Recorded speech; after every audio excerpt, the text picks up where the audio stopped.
নমস্কার, আমি কাইট গ্যালারির তরফ থেকে আবির। নমস্কার, আমি কাইট গ্যালারির তরফ থেকে নীলাদ্রি।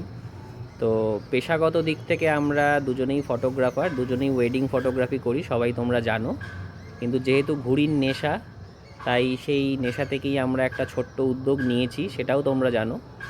তো বিগত মাসখানেক বা তার বেশি সময় ধরে এই ওয়েডিং ফটোগ্রাফি নিয়ে টানা ব্যস্ত থাকার জন্য ভিডিও বা স্টকের আপডেট কিছুই আমরা দিতে কিছুই পারিনি। দেওয়া হয়নি এবং মার্কেটেও আমরা যেতে পারিনি। আমাদের মেকারদের সব বানাতে দেওয়া ছিল, ঘুড়ি, সুতো, এগুলো সব ছিল, সেগুলো কালেক্টও করতে পারিনি। তো রিসেন্টলি এই ইয়েটা শেষ হওয়ার পর আমরা কালেক্ট করতে পেরেছি আজকেই। তো তার জন্যই তোমাদের আর সব সাথে। থেকে বড় কথা হচ্ছে, সামনে মকর সংক্রান্তি, ঘুড়ি ওড়ানোর জন্য একটা আদর্শ ফেস্টিভ্যাল, সব জায়গাতেই ঘুড়ি ওড়ে। তো আমরা আমাদের পুরোপুরি স্টক আবার রিফিল করে নিয়েছি। তো যে বা যাদের যতটা পরিমাণে প্রয়োজন, ততটাই আমাদের থেকে কালেক্ট করে নাও, অ্যাজ সুন অ্যাজ পসিবল নিয়ে নাও। তার কারণ হচ্ছে আমরা আবার যাতে নতুন কিছু আনতে পারি, সেটার অপেক্ষাতেই আমরা রয়েছি আর কি। তোমরা আমাদের সাপোর্ট করবে এবং আমরা আবার নতুন নতুন কিছু জিনিস তোমাদেরকে তুলে দেবো আর কি। হ্যাঁ, এবং সবার লাস্টে একটাই কথা বারবার প্রত্যেকটা ভিডিওতে আমি বলি, এবং আমরা দুজনেই বলি, যে সবাই চেষ্টা করো, ছোট ছোট ভাইদের থেকে শুরু করে বড় দাদারা যারা আছো, যারা নিজেরা ঘুড়ি ওড়াও এবং তাদের ছেলেদের বা ভাইদের ঘুড়ি কিনে দাও, সুতো কিনে দাও, তারা চেষ্টা করো একটু চায়না সুতোটাকে যেন না কিনে দিতে এবং না প্রমোট করতে। নিজেও উড়িও না চায়না সুতোটাকে, সবাই বর্জন করো, একসাথে আমরা সবাই চেষ্টা করি, তবে একদিন ঠিক পারবো আমরা।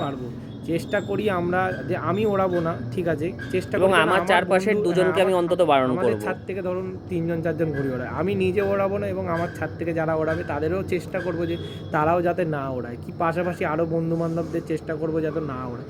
এইভাবেই একজনের থেকে আরেকজন, তার থেকে আরেকজন, এরকমভাবেই জিনিসটা তৈরি হলে চায়নার জিনিসটা চলে যাবে আমাদের এখান থেকে। চায়না অ্যাকচুয়ালি সবার জন্য ক্ষতিকারক। চায়না পরিবেশের জন্য ক্ষতিকারক, চায়না পাখিদের জন্য ক্ষতিকারক, চায়না মানুষের জন্য ক্ষতিকারক। এমনকি চায়না সুতোর কারণে রিসেন্টলি আমি একটা ভিডিও দেখছিলাম, তো একটা মানুষের গাড়ির বনেটে ঢুকে গেছে চায়না সুতো। এটা আমি আগেও বলেছি, তো আবারও বলছি, গাড়ির বনেটকে যে সুতো কেটে দিতে পারছে, গাড়ির বনেটের কতটা ক্ষমতা সেটা তো আপনারা আশা করছি সবাই জানেন।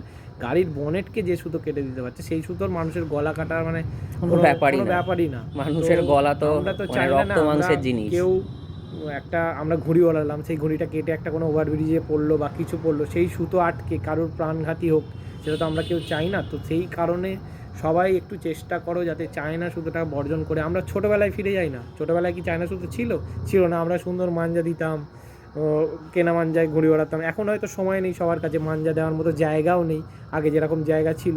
তো ঠিক আছে, তার জন্য একটুখানি কেনা মাঞ্জাই আমরা ইউজ করি, কিন্তু কটন মাঞ্জা ইউজ করি। কটন মাঞ্জাটা ইউজ করলে এই দুর্ঘটনাগুলো অন্তত আমরা বাদ দিতে পারবো। এই জিনিসগুলোকে বাদ দিলে সবার কাছে আনন্দই থাকবে। সবার কাছে এই রিকোয়েস্ট রেখে আমরা এক ভিডিওটা এখানে শেষ করছি, এবং আস্তে আস্তে আমরা আমাদের কাছে যে স্টক আছে সেই স্টকের এগুলোকে সব আপডেট দেবো, এবং তোমরা পাশে থেকো, সাথে থেকো, সবাই পারচেস করো একটু।